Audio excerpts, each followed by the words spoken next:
I'm going to tell you a story about William Abraham Nixon before he came to the United States.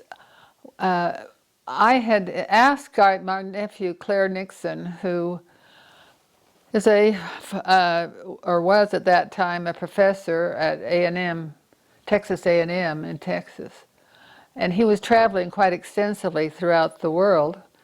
And so I asked him to see if he could find some information at the University of Bangor. And in the process, he hired someone to do some research, and she found William A. Nixon and his wife, Bridget, and two of the children living in Carnarvon in Wales. And they were on Tanroll Street. And so he also found a picture in a book of Tanroll Street in Carnarvon. And I had tried to reproduce this as an artist, and I am not an artist. So I asked my cousin, who is an architect and is a very, very good artist, if he would do it for me.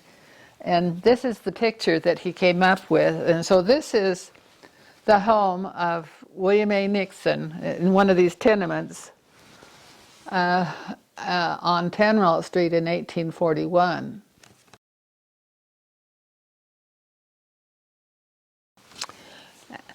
When Richard and I traveled to Europe, our daughter was, her husband was stationed at Lakenheath in England, and so we went to Wales.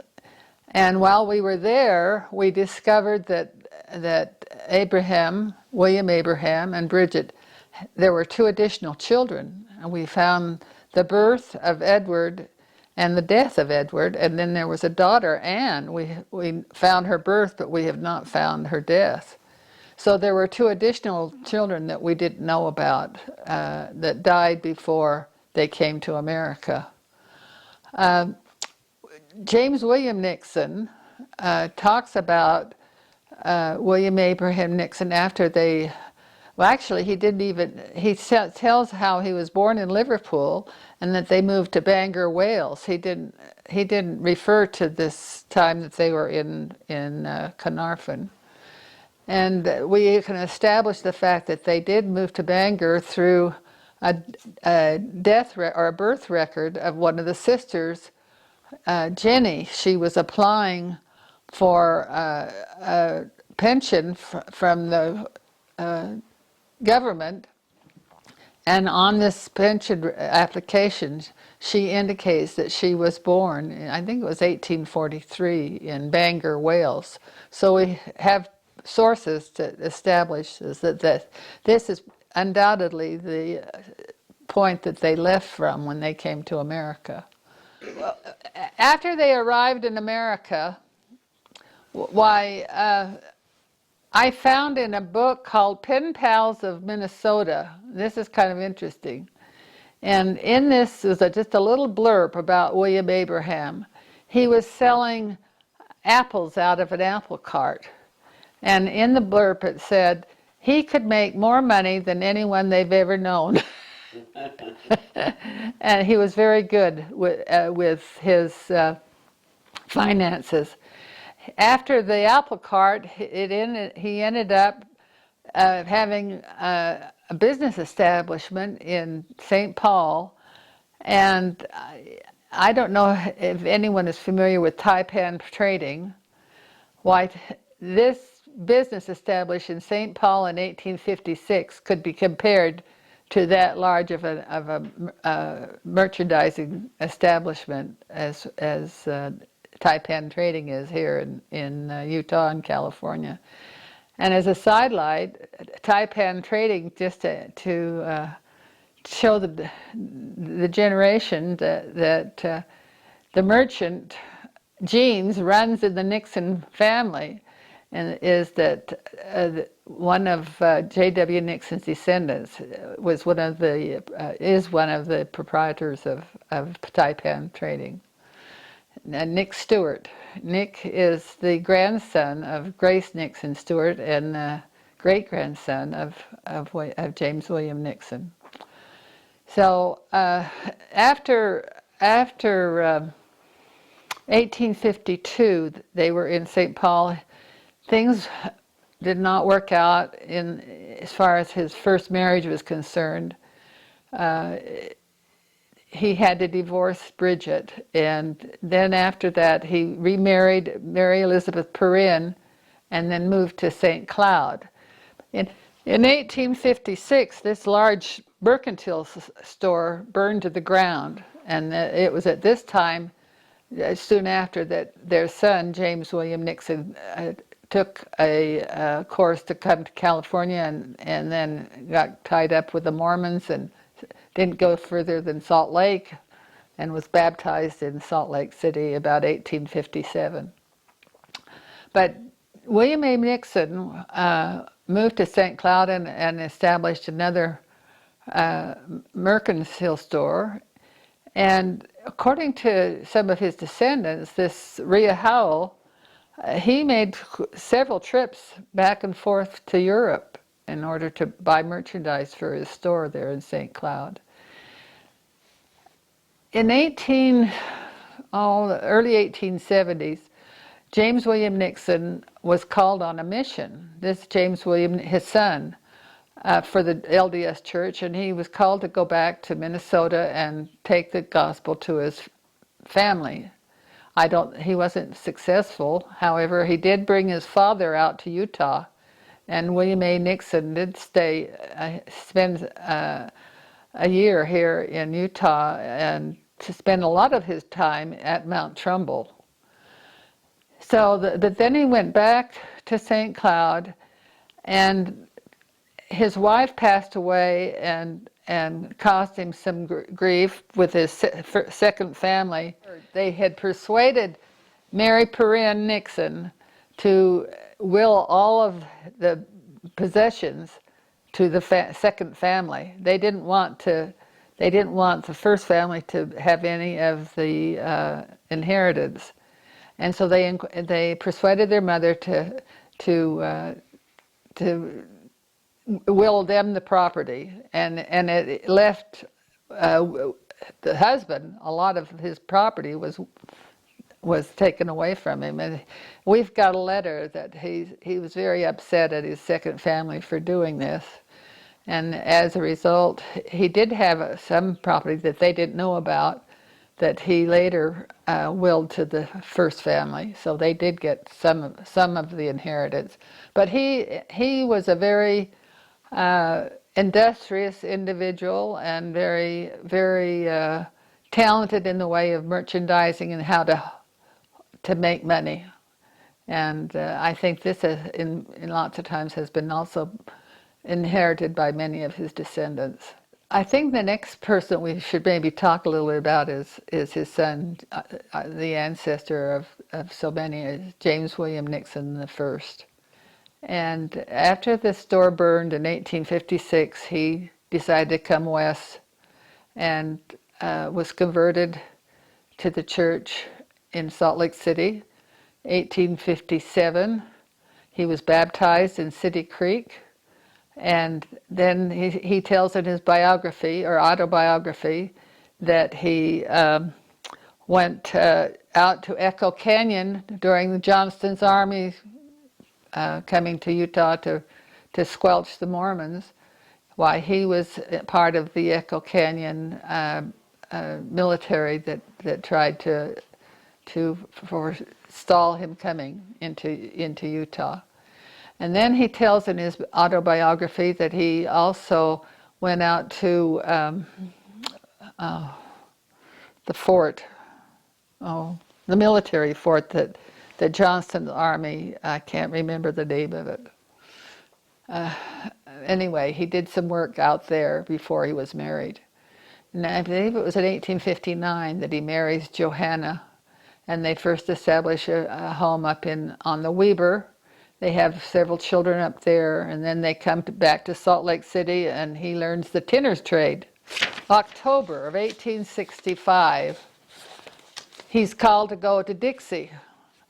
And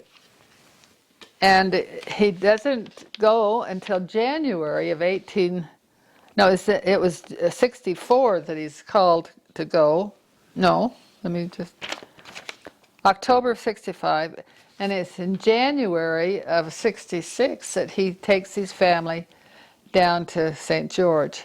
Now, if you stop to think of traveling in the wintertime between Salt Lake and St. George, it was not an easy trip. And the minute they arrive in St. George, this is what blows my mind. He pitches a tent, he leaves Johanna and the 3 little girls in the tent, and he takes off for California to buy tinner's tools. And so she's there almost 3 months living in a tent while he's off trying to buy the tools so that he can pursue his occupation as a tinsmith. And then his son tells of him building the home in St. George, and that he had his shop first in the basement of his home. And it was interesting. I was reading just this morning where James, his son, was downstairs in the basement with his father, and he was manhandling the equipment, the cogs, and he got his finger caught in the cogs, and it was taken off. And the first reaction to his father was he gave him a spat. He says, "Why didn't you know better than to put your fingers on the equipment?" And then he took him in his arms and loved him, and he says, then he bound up the finger, put the finger back on his hand, bound it up, and lo and behold, it took, and he had a finger the rest of his life that was just a little bit shorter. But that all happened when J.W. Nixon II was about 4 years old. I thought that was kind of an interesting insight into their life. So James W. was very prosperous in St. George. About 1872, the latter part of 71 to 72, Brigham Young called him to go to Pioche. And Pioche, Nevada was just at that time was a booming mining camp, mining town. And it was noted to be one of the worst mining towns in all of the United States. And there was a murder, I think, almost every night. And can you imagine taking your family to that environment? But Brigham Young had asked him to go there and mine the miners. And in other words, open up a merchant store. And we have his diary of 1872. And it tells of the dozens and dozens and dozens of eggs that he sells to the miners. Well, he was very successful. He came back with over $24,000 in gold. Everything was in gold. What was interesting is when Richard and I went over to Pioche, I said, "We've got to go to Pioche, Richard." And so we went over to Pioche. I went in the courthouse and found the deed. In January, I think he paid about $400 or something for the lot that he had there. And by December, he resold it for over $3,500. So he just was knew how to make money. And then he came back to St. George. I guess Pioche was starting to run down, and the mining was going in other areas. So he came back to St. George, and at that time, about 1873 and the first part of 74, they started the United Order. And most people don't, even though he wrote an autobiography, he didn't go into a lot of detail about his experience as president, vice president, and president of the United Order. But I'm writing a history and showing the responsibilities that this man had the last 10 years of his life. It wasn't easy. The first year, most of the settlements, now this United Order was not the United Order of St. George. It was the United Order of St. George Stake. So this incorporated all the surrounding settlements. And so he would have to go and travel to the different settlements. He tells of going to Rockville and what's the town near the Zion's Canyon? I can't think of it right off. What is it? Hurricane? No, not Hurricane. It was anyway. It's the town just as before you go into Zion's Canyon. But anyway, these are the little towny surrounding areas, and they baptized people into the order. Now, most people didn't realize that this was an ordinance. And in the record by James Bleak, which is the Annals of the Southern Mission, why he gives this ordinance that and exactly what was said was they baptized these people. And when I went to Salt Lake to the library and dug out the records of the United Order of St. George, why he baptized well over 100 people into the order, but the first year things seemed to be going pretty well, but then by the end of the year, why the people just weren't ready for this commitment to give everything. When he went into the he put more into the order than anyone else.